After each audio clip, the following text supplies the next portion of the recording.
It's 68 days to election 2020. This is your election headquarters. Hello and welcome to the Midday News with me, Bernice Abu-Baidoo Lansah.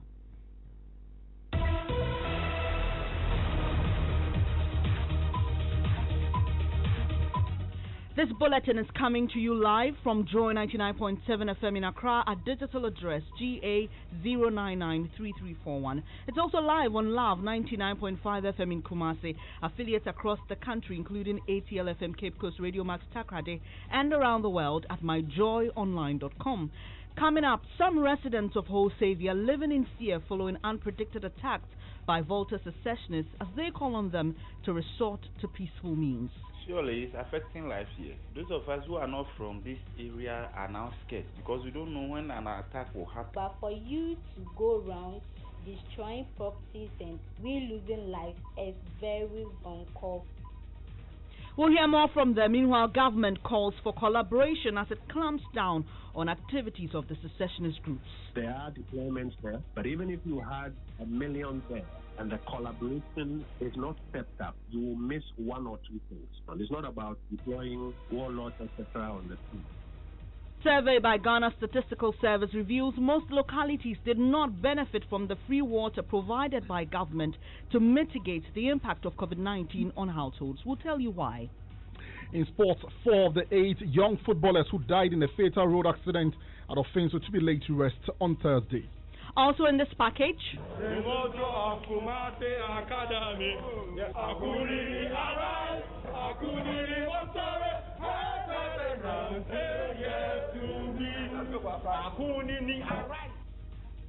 trending number 1 on Twitter. Will tell you why when Maxwell Agbagba joins us from the University of Ghana, where the 1/8 stage of the National Science and Maths Quiz is going on. And later in the bulletin, chaotic and messy. That's the verdict of several Americans who watched the first U.S. presidential debate between Joe Biden and Donald Trump. We've got details. Either the lowest or almost the lowest in the country. Use the word smart with me. I'm not going to answer the question because the question is, would you shut up? It's hard to get any word in with this clown. You don't want to miss that. Details in a moment. Thanks for your company. The details now. Government is calling for more collaboration from chiefs and people of the Volta region as it deals with attacks and threats from secessionist groups claiming independence from Ghana. Following the burning of some buses at the STC terminal Tuesday, the Asogli state has made known its preparedness to deploy warriors to help the state security agencies protect their territory. Togbe Laklehousu the 12th is the warlord of the Asogli state. We urge the government to trace the perpetrators and bring them to book. And we also advise those people who are doing this criminal act to use the proper channels to address their issues if they have any. The Asogli State Council is ready to deploy the warriors of Asogli State to protect the territories of Asogli State in collaboration with the securities of the nation. You heard that Togbe Laklehousu the 12th, who is warlord of the Asogli state, while member of Council of State Samuel Okujeto has condemned the secessionists for carrying out their attacks in parts of the North Tong district and Eastern region. He says none of those areas fall under the area they are claiming. He spoke on PM Express with Evans Mensah. The impression being given by some as if what's his name, Togoland was Ave. It's part of the fallacy, which is actually affecting people's way of thinking. And it has been going on for years. Because at the time of independence, Togoland was called Transvolta Region. It was not Togoland. The name was changed to Transvolta Togoland. But you find out that there are Gonjas, there are Nampusis, there are so many other ethnic groups north of Ho and Pandu who are not Eves. Samuel Okujeto is a member of the Council of State, and he was speaking to Evans Mensah on PM Express Tuesday night. Well, on that same program, former MP for Hohoe North, Kosi Kedem, blamed failure of successive governments to listen to the agitating groups for the current disturbances. He calls for dialogue, insisting it's the best way to resolve the problem and promote coexistence. If somebody says he has a problem, be it constitutional or legal or even cultural, and you are in a community together, and they say, I have a problem, you invite the person and at least listen to him. Look, I have appeared before the National Reconciliation Commission, 2002, and I presented the petition and blew the petition to do what exactly? What are you petitioning for? That there's no union document on the so-called union. Let me ask you are you a secessionist? Why should I be a secessionist? Just a clarity. That question is provocative. You heard the MP for Hohoe North, Kosi Kedem, speaking to Evans Mensah. Well, government is assuring that efforts are underway to contain the violent acts of these secessionists and criticized comments by the opposition NDC. It is making political capital out of the matter. Information Minister Kojo Nkrumah has been speaking to head of our security desk, Gifty Andoapia. It's been two separate attacks in a space of 5 days, and there have been fierce criticism against national security apparatus and how they've handled the matter. Tonight, state authorities here have been trying to give the media some background information on the matters at hand and what is being done about the situation. And also to provide context to some of the things that we are not able to say publicly on the mass media platforms. And I think that we've had the opportunity to do both, while also taking feedback from our colleagues in the media. I think it's been a successful engagement. You get a sense that I think as we are seeing play out, there are many segments of our society that don't have a full understanding of what has transpired and have sometimes even bought into narratives that they may have heard. You heard me even in exchanges with some of the media colleagues about something they thought they had heard, where we challenged and referred them back to the actual, recordings. And then they are also able to express to you some areas where they think some particular action should be taken, and you have an opportunity to also explain why some tact and balance should be brought in, because it's a multifaceted challenge and you've got to deal with it with various instruments. So it's a multifaceted approach. And like the security agencies have mentioned, they will be dealing with the criminal aspects with pure criminality. Other aspects of it would have to be dealt with through engagements, etc. And that's why some of the meetings with traditional rulers, etc., are being scheduled so that we can get some more traction. We also make it a point to call, particularly on political leaders across the divide. It doesn't pay anybody's dividend to seek to split the people for political interests or to whip up political sentiments because we're 8 weeks from an election. If you think that you can use this to score political points and you engender some insecure environment there, you yourself may have difficulty in even going to tap into those benefits. That's why it's important that all of us across the political divide come together and deal with this with one united front. You say that there are outstanding threats. Does it mean that this particular one came off because you did not get the collaboration you're talking about from the ground, or was it a pure, once again, people have said, intelligence failure? Friday dawn, the actionable intelligence managed to help them thwart what would have been the most dire aspects of what they had intended to do on Friday dawn. The security agencies are aware of some outstanding threats which they are working to contain. But you need local people in some of these areas to cooperate, collaborate, provide some more information about specifics so that they are able to help contain it. And it will be important to spend a lot of airtime and space engendering that collaboration. Information Minister Kojo Nkrumah speaking to head of our security desk, Gifty Andoapia, following Tuesday night's media interaction with the National Security Minister. Gifty joins me in studio. So, Gifty, let's talk about the identities or the faces behind these secessionist groups. Did that come up at that meeting? It did come up, and I must indicate that as much as there is a need to give out a lot of information, there is still a lot of information that the national security chiefs are not willing, to give. What we know is that the Homeland Study Group, which has been arrested and let go a number of times, we also know that there is another group which carried out this attack, the Western Togoland Restoration Front, and then we're told that there is another group, and we're not so sure about the details of those people. With the Western Togoland Restoration Front, what they said is that there's one gentleman called Togbe Yesu, and this person is the one behind it. The impression they give us is that they know the people behind these groups. Once again, like I said, in as much as it's important to share the information, you can easily say that issues of national security are largely cloaked in some level of secrecy. And you can't easily argue that this gives the government some space to cover up what could be their own inefficiencies. But the blunt truth is that not everything about national security can be easily put out there. Bernice. So at the moment, the state says they know the people behind it. So far, the only name we got in this meeting that we're not,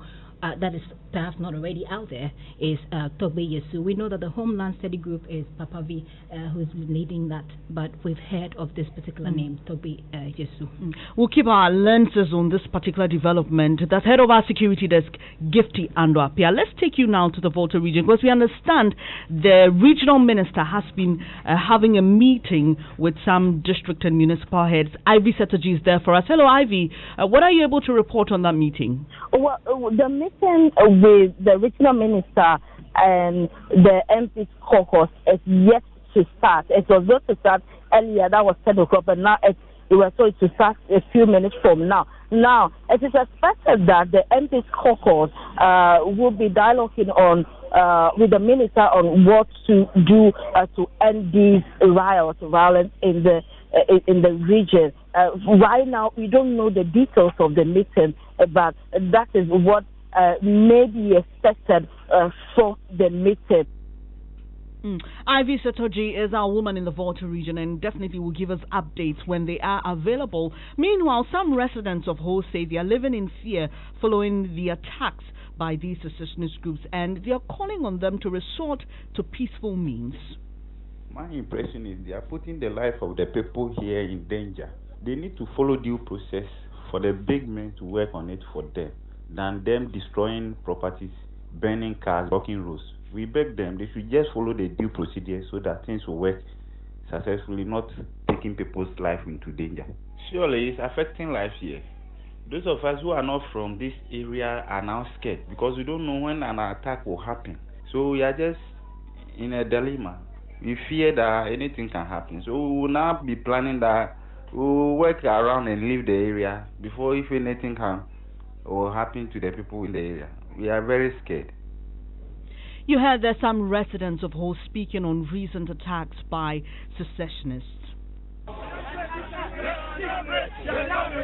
And since 2014 to date, 6 years to me, look at how the money has devalued, and yet you are not. Those are sounds of angry members of the coalition of aggrieved teachers who are on the streets today demanding the immediate payment of salaries owed them since 2012. The affected teachers, who number at about 11,000, say government is not being honest with them. Earlier this year in August, Vice President Mahmoud Bawumia announced that government had cleared all legacy arrears owed teachers. But the agitated teachers who are picketing the Ghana Education Service say they've not been paid. My colleague Manuel Kranting has just returned from that demonstration and joins me in studio with details. Manuel.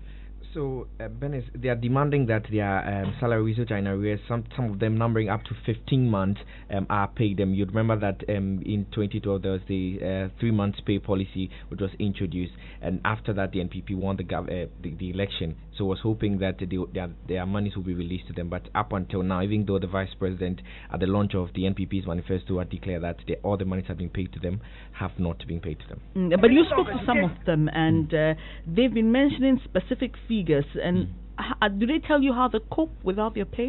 Well, they make a point that in fact, they have creditors who are on their necks asking for them to pay their monies in excess of about 40,000, and some of them have been mentioning the numbers, just like you're saying, 40,000 and over. Minister of Education comes to tell us that they don't owe us any arrears.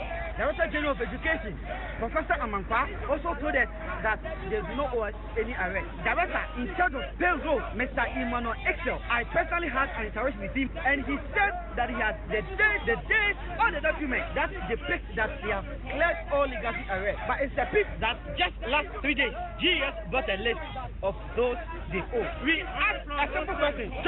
Yes. we ask just a simple question. Where from those lakes? Yes. If you have paid on and read, just last 2 days, we bought a list that almost, I think, over 11,000 tickets that we should bring our documents to district office. Once again, as this technological world.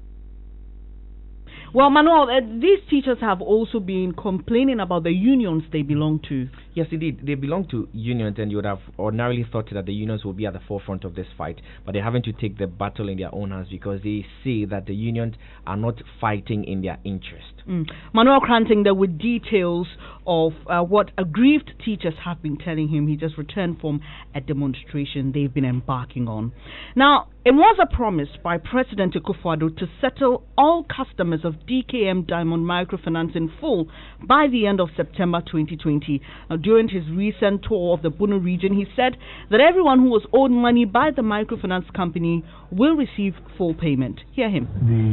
Apart from a few who will be paid by the end of this month, by the end of September, which I will say, by the end of September, not a single claimant, DKM claimant, will be there.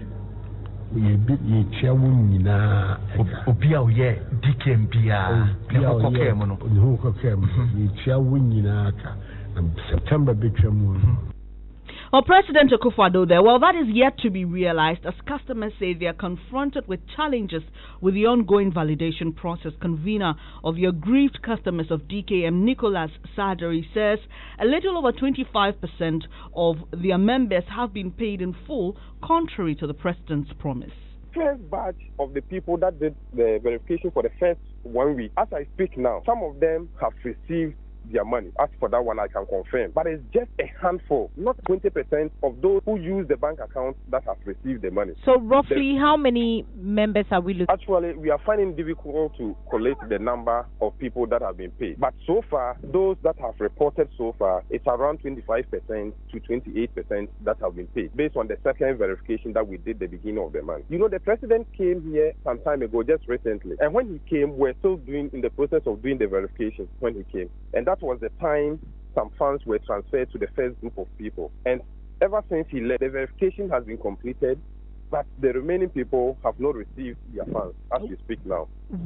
What is accounting for this delay? Actually, we are not getting any concrete information from them. Nicholas Sadari is convener of aggrieved customers of DKM. Away from that, a survey by the Ghana Statistical Service has revealed that most localities in Ghana did not benefit from the free water provided by government to mitigate the impact of COVID-19. This is because they do not have access to pipe-borne water. The survey also states that a number of districts along Ghana's borders did not benefit from the electricity relief package because they are not connected to the national grid. Government, in the wake of the COVID-19 pandemic, announced utility mitigating packages to ease the economic impact on citizens. Well, the Statistical Service has been assessing these measures. Editor Fred Smith joins me with details. Tell us about the COVID relief packages and the impact. Well, Bernice, as part of measures to mitigate the negative impacts of COVID-19, the government of Ghana absorbed the water bills of all Ghanaians and provided free electricity for lifeline consumers. And we're talking about those whose monthly electricity is up to 50 kilowatt hour, and gave 50% subsidy on electricity to consumers who consume more than 50 kilowatt hour of electricity per month. However, about a third of localities in the border districts did not benefit from the government's relief packages on electricity since they are not connected to the national grid, and this is according to the study by the Statistical Service. It says that most localities did not benefit from the free water provided by the government since they do not have access to pipe-borne water. Editor Fred Smith, we can now speak to John Foster Ajaho. He is head of price statistics at the Ghana Statistical Service, and he led this project. Thank you for your time here this afternoon. Thankfully, because of your survey, we now know that some localities in Ghana did not benefit from this free water, and we also learned that crime actually increased during the lockdown period. Tell us more about this survey and how you put it together. Thank you for having me. So, this study was basically motivated by the fact that, now SDG is talking about leaving no one behind. And so in the pandemic phase like this, if you don't get accurate data and reliable data, a number of the people, your population, will not be given the necessary attention. And so we took a study we talked to all communities across the country, and we did a representative sample. And indeed, this is the findings that are coming out, that even though the state made an effort, to lessen the plight of the people, unfortunately, about 78% of our people did not enjoy the water subsidy, just because they are either not connected to the Ghana Water Company system, or they don't have access to potable water, that attracts the subsidy. On the issue about crime, yes, other people are surprised in the sense that they felt they were home, security was around. But then, it is bringing to fore that indeed we may not have enough security officers around all the localities at all times. And so the criminal will also try to, if you like, adopt survival strategies. So yes, they'll be telling you the slightest opportunity to strike. And that is what the survey was able to identify. Ms. Ajaho, indeed, government did recognize that a lot of people were not connected to the Ghana Water Company, and that's why it said it would provide or ensure tankers provide water to those living in underserved or unreached communities.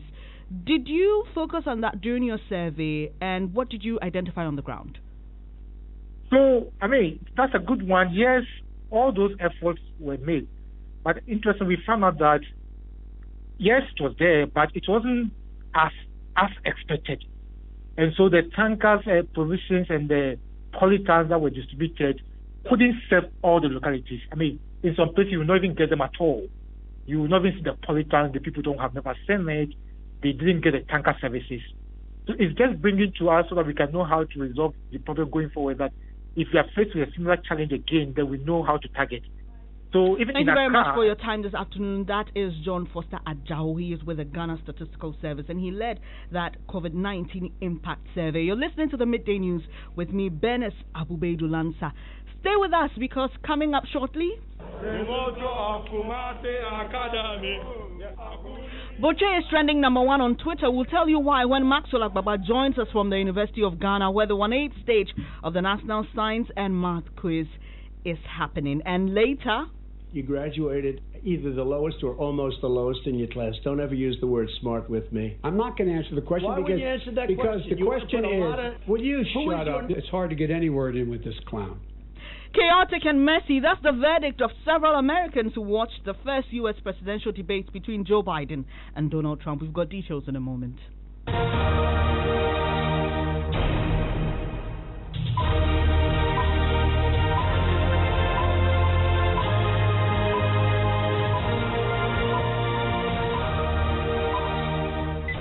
Thank you for staying on the Midday News. It's now time for sports. Hello, Hans. Hi, Bernice. And 4 of the 8 young footballers who died in a fatal road accident at Offenso to be laid to rest later tomorrow. Government says it will foot the burial and the funeral bill. 36 players and officials of African Vision Academy FC and Offenso-based juvenile club on Saturday, September 19th, got involved in an accident that claimed 8 lives. Love FM's Deladi Atiasi has more in this report. The dreams of these young boys was cut short after their overloaded bus veered off the road and plunged into the Offenso River. 4 of the young footballers were buried a day after the accident in accordance with Muslim tradition. The remaining 4 will be buried at Offenso on Thursday. Father of one of the departed, Abdullahi Kasum, shared with us fond memories of his son, who he says was an ardent Real Madrid fan. The friend of Jamel Abdullahi, 14, school Offenso, no Form 2.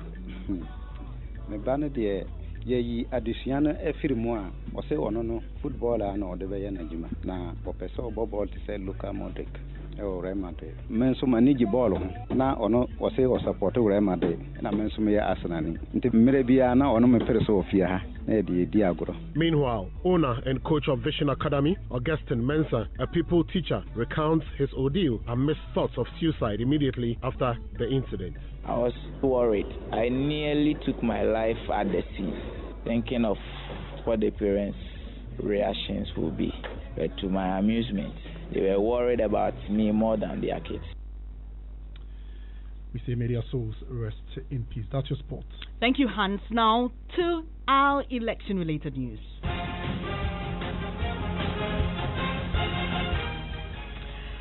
President Akufo-Addo is set to cut short for the construction of a 6-kilometer railway line in Kasi, in Kumasi, in the Ashanti region. This, we are told, is part of a sword-cutting exercises he's undertaken in the region as part of his 3-day tour there. Now FM's Prince Appiah joins us with the latest on the president's visit. So how many of these sword-cutting ceremonies has the president done so far, Prince? Well, this is the first one that the president has done. He is expected to do some 2 more at the district hospital and then cut short for the construction of phase 2 of the town road. But this particular one is part of a 83.5 kilometer railway line from Kumasi to Obuasi. And this 6 kilometer will start from Kumasi to Kasi, Bernice. Lava FM's Prince Appiah there. Thank you, Prince. Let's now go to Nima, here in the national capital, where Vice President Dr. Mahmoud Bawumia is calling on electorate of Ayawaso East and North to remember government social intervention programs when they go to the polls on December 7. My colleague, presidential correspondent Elton John Brobe is with the Vice President, joins us with more from the ground. Bring us up to speed with what's happening there, Elton. So the people of Nima have been out in their numbers to receive the Vice President, but according to Dr. Mahmoud Bawumia, the 2020 December 7th election is about integrity, it's about competence, it's about who is best placed to deliver on the promises made. And for him, the MPP has demonstrated with the implementation of the free SHS, the restoration of the nursing and teacher training allowance, the Zongo Development Fund, that it is the best party that people can keep faith with in delivering them out of their poverty, out of their misery, and out of their underdevelopment. We are currently heading towards the Ayawaso West Ogo Municipal Assembly, where a Delba is being held in his honor. Presidential correspondent Elton Brobe reporting from Nima. Then let's head to the Bunu region. Flag bearer of the NDC, John Dramani Mahama, is still there. Precious Semevo is following him. Tell us what's been happening with the flag bearer of the NDC, Precious.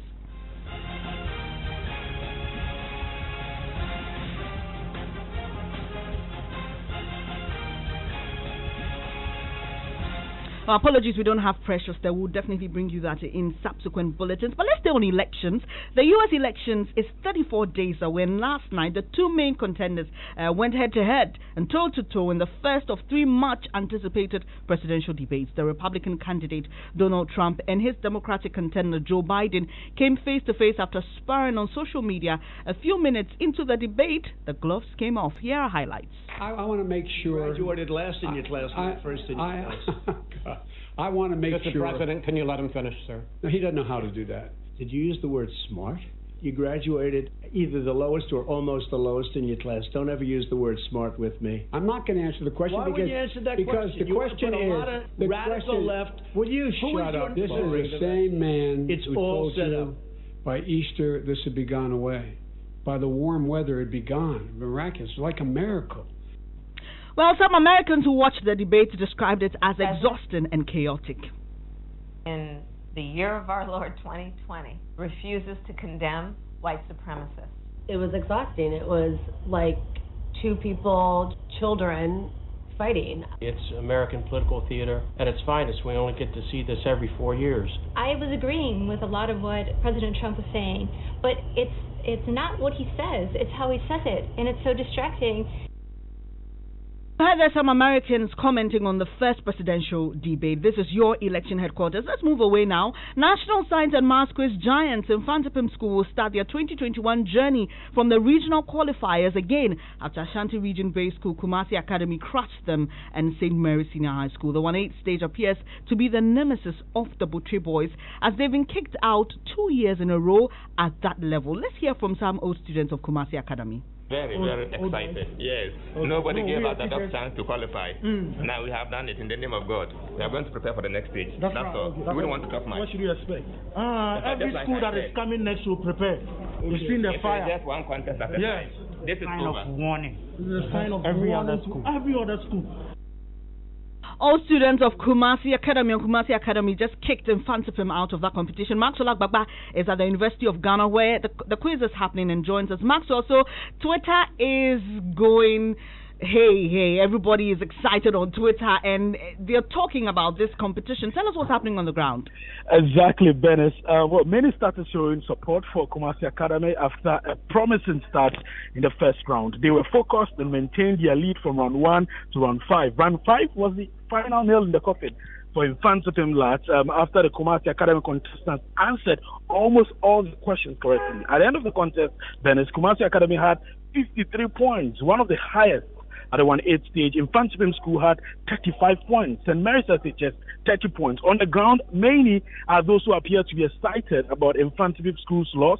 The situation is not different online as many continue to throw the school with the word Buche trending #1 on Twitter even before the contest ended, Bernice.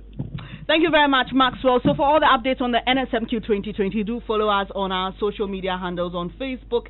We are Joy News on TV and Joy 99.7 FM. But that will be all for this edition of the Midday News here on Joy 99.7 FM. Our top story, some residents of Ho say they are living in fear following unpredicted attacks by Volta secessionists, and they're calling on them to resort to peaceful means. Don't go away yet. We'll tell you what's coming up in business. Well, later in business, Ghana to receive 92.9 million euros grant as budget support for economic recovery program. We'll bring you all the details of one. Definitely, there's more news when you log on to myjoyonline.com. But there are times in life when you feel so disadvantaged or left behind, but one blessing or opportunity can make a huge difference. Join Pastor Menso Tabo for part 2 of the message, Just One Blessing. Living Word with Pastor Menso Tabo is up after this. Look at you.